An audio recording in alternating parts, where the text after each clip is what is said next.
Bulletin کا آغاز کریں گے افسوسناک خبر کے ساتھ۔ سیکیورٹی فورسز کا بلوچستان کے ضلع آوران میں آپریشن فائرنگ کے تبادلے میں 3 بھارتی سپانسر دہشت گرد ہلاک کر دیے گئے۔ ISPR کے مطابق آپریشن بھارتی پراکسی فتنہ ہندوستان کے دہشت گردوں کی موجودگی پر کیا گیا۔ آپریشن کے دوران ایک جوان بہادری سے لڑتے ہوئے شہید ہو گیا۔ 34 سالہ رب نواز طارق شہید کا تعلق ضلع مظفر آباد سے ہے۔ سیکیورٹی فورسز کا علاقے میں کلیئرنس آپریشن جاری ہے۔ فورسز ملک سے بھارتی سپانسر دہشت گردی کے خاتمے کے لیے پرعزم ہیں۔ ISPR کا کہنا ہے بہادر جوانوں کی قربانیاں ہمارے عزم کو مزید تقویت دیتی ہیں۔ بلوچستان کے ضلع کلات کے علاقے میں نامعلوم افراد مسافر کوچ پر فائرنگ کر دی، جس کے نتیجے میں 3 مسافر جاں بحق 7 زخمی ہو گئے۔ ذرائع کا کہنا ہے مسافر کوچ کراچی سے کوئٹہ جا رہی تھی، دہشت گردی کے نشانہ بن گئی۔ واقعے کے بعد پولیس نے جائے وقوع پر پہنچ کر شواہد اکٹھے کیے، جبکہ زخمیوں کو طبی امداد اور لاشوں کو ضابطے کی کارروائی کے لیے GHQ اسپتال منتقل کر دیا گیا۔ دوسری جانب اس کے علاوہ سیکیورٹی فورسز کی بھاری نفری بھی جائے وقوع پر پہنچ گئی۔ پولیس نے واقعے کی تصدیق کرتے ہوئے بتایا کہ اس معاملے کے حوالے سے تحقیقات جاری ہے۔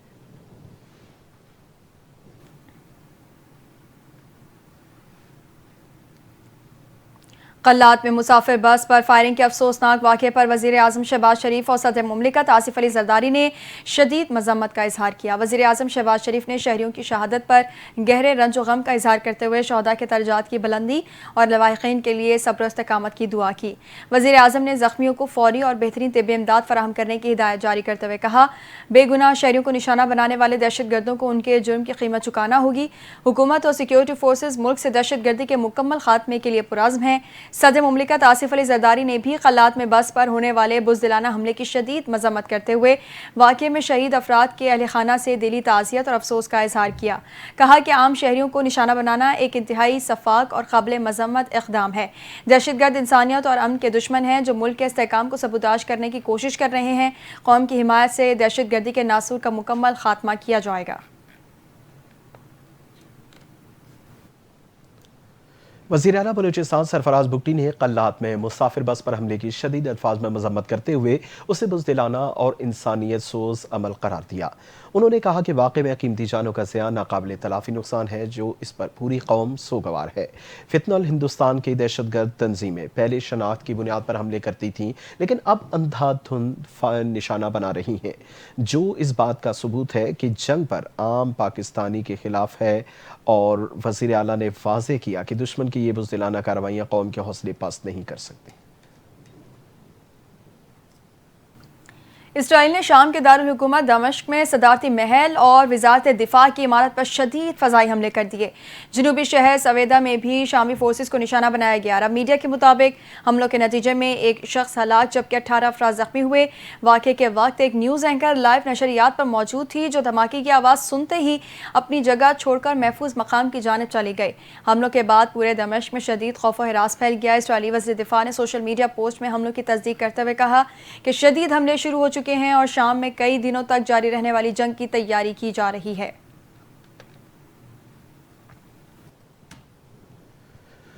شام پر اسرائیل کے حالیہ فضائی حملوں میں عالمی سطح پر شدید رد عمل سامنے آیا۔ امریکی وزیر خارجہ مارکو روبیو نے شام میں لڑائی پر اظہار تشویش کیا، کہا کہ امریکہ شام میں لڑائی کے خاتمے کا خواہاں ہے اور اس سلسلے میں تمام فریقین سے بات چیت جاری ہے۔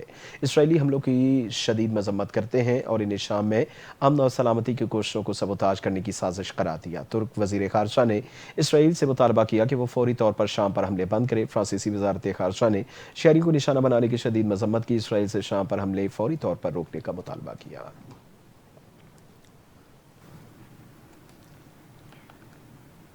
برطانیہ نے پاکستانی ایئر لائنز پر طویل عرصے سے عائد پابندیاں ختم کر دی۔ برطانوی ہائی کمیشن کا کہنا ہے کہ پاکستانی ایئر لائنز اب برطانیہ کے لیے پروازوں کے لیے درخواست دے سکتی ہیں۔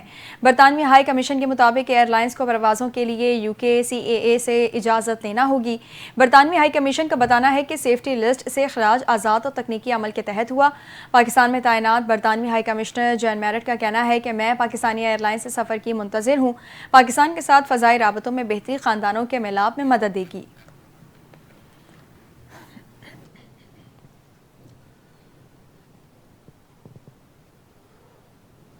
وزیر اعظم شہباز شریف سے وزیر دفاع خواجہ آصف نے ملاقات کی، جہاں برطانیہ کی جانب سے پاکستانی پروازوں پر عائد پابندی کے خاتمے پر تبادلہ خیال کیا گیا۔ وزیر اعظم نے وزیر دفاع اور ان کی ٹیم کی کاوشوں کو سراہتے ہوئے برطانیہ کے لیے پروازوں کی بحالی کو ایک اہم سنگ میل قرار دیا۔ انہوں نے کہا کہ اس فیصلے سے برطانیہ میں مقیم پاکستانیوں کو سفری سہولیات میسر آئیں گی، جبکہ دونوں ممالک کے درمیان سیاحت اور روابط کو بھی فروغ حاصل ہوگا۔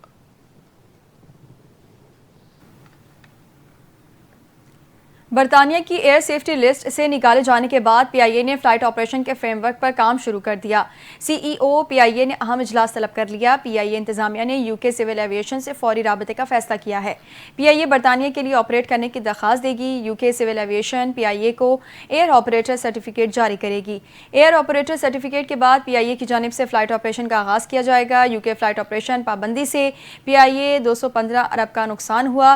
پہلے مرحلے میں مانچسٹر کے لیے ہفتہ وار 2 پروازیں آپریٹ ہوں گی۔ دوسرے مرحلے میں پی آئی اے اسلام آباد اور لاہور سے لندن، برمنگھم شروع کرے گی۔ ترجمان پی آئی اے نے کہا کہ پی آئی اے ایک بار پھر سے برطانیہ کی فضاؤں میں اڑان بھرنے کے لیے پرعزم ہے۔ پاک بحریہ کی command and staff conference naval ہیڈ کوارٹرز میں منعقد ہوئی، جس کی صدارت chief of the naval staff admiral Naveed Ashraf نے کی۔ آئی ایس پی آر کے مطابق کانفرنس میں principal staff officers, field commanders نے شرکت کی۔ پاک بحریہ کی پالیسیوں اور منصوبوں، آپریشن تیاریوں کا تفصیلی جائزہ لیا گیا۔ ایڈمرل نوید اشرف نے مارکہ حق کے دوران بحریہ کی ناقابل تسخیر سمندری دفاعی صلاحیتوں کو سراہا اور کہا کہ تجارتی راستوں کی روانی اور بندرگاہوں پر بلا تعطل آپریشنز کو یقینی بنانا قومی دفاع کا اہم جز ہے۔ انہوں نے روایتی اور غیر روایتی خطرات سے نمٹنے کے لیے ہمہ وقت جنگ کی تیاریوں کی ضرورت پر زور دیا۔ نیول چیف نے بحری نگرانی اور آپریشن کے لیے ڈرونز اور خودکار کشتیوں کی اہمیت کو اجاگر کرتے ہوئے جدید ٹیکنالوجی کو اپنانے کی ہدایت کی۔ اپڈیٹ کریں گے، پاکستانی پولیس افسران کو ٹریننگ کے لیے چین بھجوایا جائے گا۔ جدید پالیسنگ اور ٹیکنالوجی کی تربیت دی جائے گی۔ وزیر داخلہ محسن نقوی سے بیجنگ پولیس ڈپارٹمنٹ کے وفد نے ڈپٹی ڈائریکٹر جنرل کی سربراہی میں ملاقات کی۔ ملاقات میں اسلام آباد اور بیجنگ پولیس کے درمیان اشتراک کار بڑھانے پر تبادلہ خیال کیا گیا۔ وزیر داخلہ محسن نقوی کا کہنا تھا بیجنگ پولیس انتہائی فعال اور جدید ٹیکنالوجی سے لیس فورس ہے۔ اسلام آباد پولیس وہاں کے تجربات سے بھرپور فائدہ اٹھا کر اپنی استعداد کار میں اضافہ کر سکتی ہے۔ ان کا کہنا تھا کہ دونوں ممالک میں دہشت گردی، منظم جرائم، منشیات اور انسانی اسمگلنگ روکنے کے لیے معلومات کا تبادلہ اہم ہے۔ قیام امن اور جرائم کی سرکوبی کے لیے بیجنگ پولیس کا تعاون اسلام آباد پولیس کے لیے مفید ثابت ہوگا۔ بیجنگ پولیس کی جانب سے اینٹی رائٹ میں بھی تربیت فراہم کرنے کا خیر مقدم کریں گے۔ پی آئی اے کی برطانیہ فضائی حدود میں واپسی پاکستان کی فتح ہے۔ سماجی رابطوں کے پلیٹ فارم ایکس پر اپنے بیان میں وزیر اعظم نے اظہار تشکر کرتے ہوئے کہا، الحمدللہ پی آئی اے کی برطانوی فضائی حدود میں واپسی ہو چکی۔ برطانیہ کے لیے پاکستانی انٹرنیشنل ایئر لائنز کی پروازوں کی بحالی کے ساتھ پاکستان فتح ٹھہرا۔ اور انہوں نے اپنے بیان میں کہا کہ پاکستان تحریک انصاف کے وزیر کی جانب سے دیے گئے غیر ذمہ دارانہ اور تباہ کن بیان نے پاکستان کی ساکھ کو بے انتہا متاثر کیا، اور وزیر دفاع کے بیان کی وجہ سے پی آئی اے پر یورپ اور برطانیہ میں 4 سال تک پابندی رہی۔ شہباز شریف نے کہا کہ پی آئی اے کی بحالی برطانیہ میں مقیم 15 لاکھ پاکستانیوں اور پاکستان میں مقیم برطانوی شہریوں کو دوبارہ اکٹھا کر دے گی۔ پی آئی اے کی برطانیہ میں بحالی دونوں ممالک کے درمیان تجارت روابط کو فروغ دے گی، اور وزیر اعظم نے نائب وزیر اعظم، وزیر دفاع، ایویشن ڈویژن اور تمام اسٹیک ہولڈرز کو مبارکباد بھی پیش کی۔